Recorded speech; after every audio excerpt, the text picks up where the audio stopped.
সবাই কমেন্ট করবেন, শেয়ার করবেন, আমাকে দেখিয়ে দিবেন। আমরা এই দুইটা পুতুল নিয়েছি, একটা পরে যায় পুতুল, এজন্য ওকে ভারী দিয়েছি।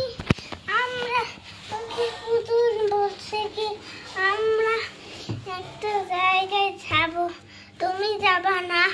ও আবার ওকে মেরে ফিকে মেরে ফেলে দিয়েছে। কিন্তু আমরা এখানে গণেশকে নিয়ে, ওর অনেক শক্তি, এজন্য ওর শক্তির মাঝে ওকে আকাশে উড়িয়ে দিয়ে করে ফেলেছে।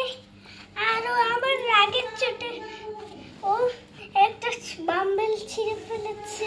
না বাম্বেল না, তোমার একটা কলম মালা ছিঁড়ে ফেলে গেছে।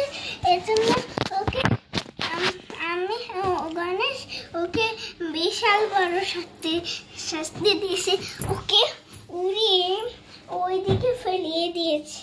ও রাগের চোটে আবার বাসিয়ে গেল।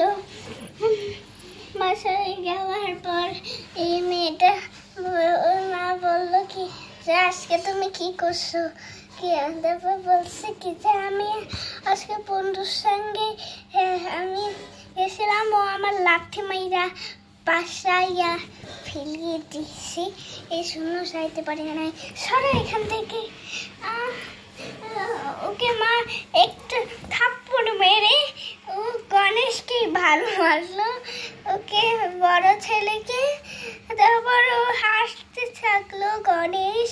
তারপরে ও কাঁদে ওকে কোলে থেকে সরিয়ে নিজের মার কোলে ওকে মা আবার করেছে।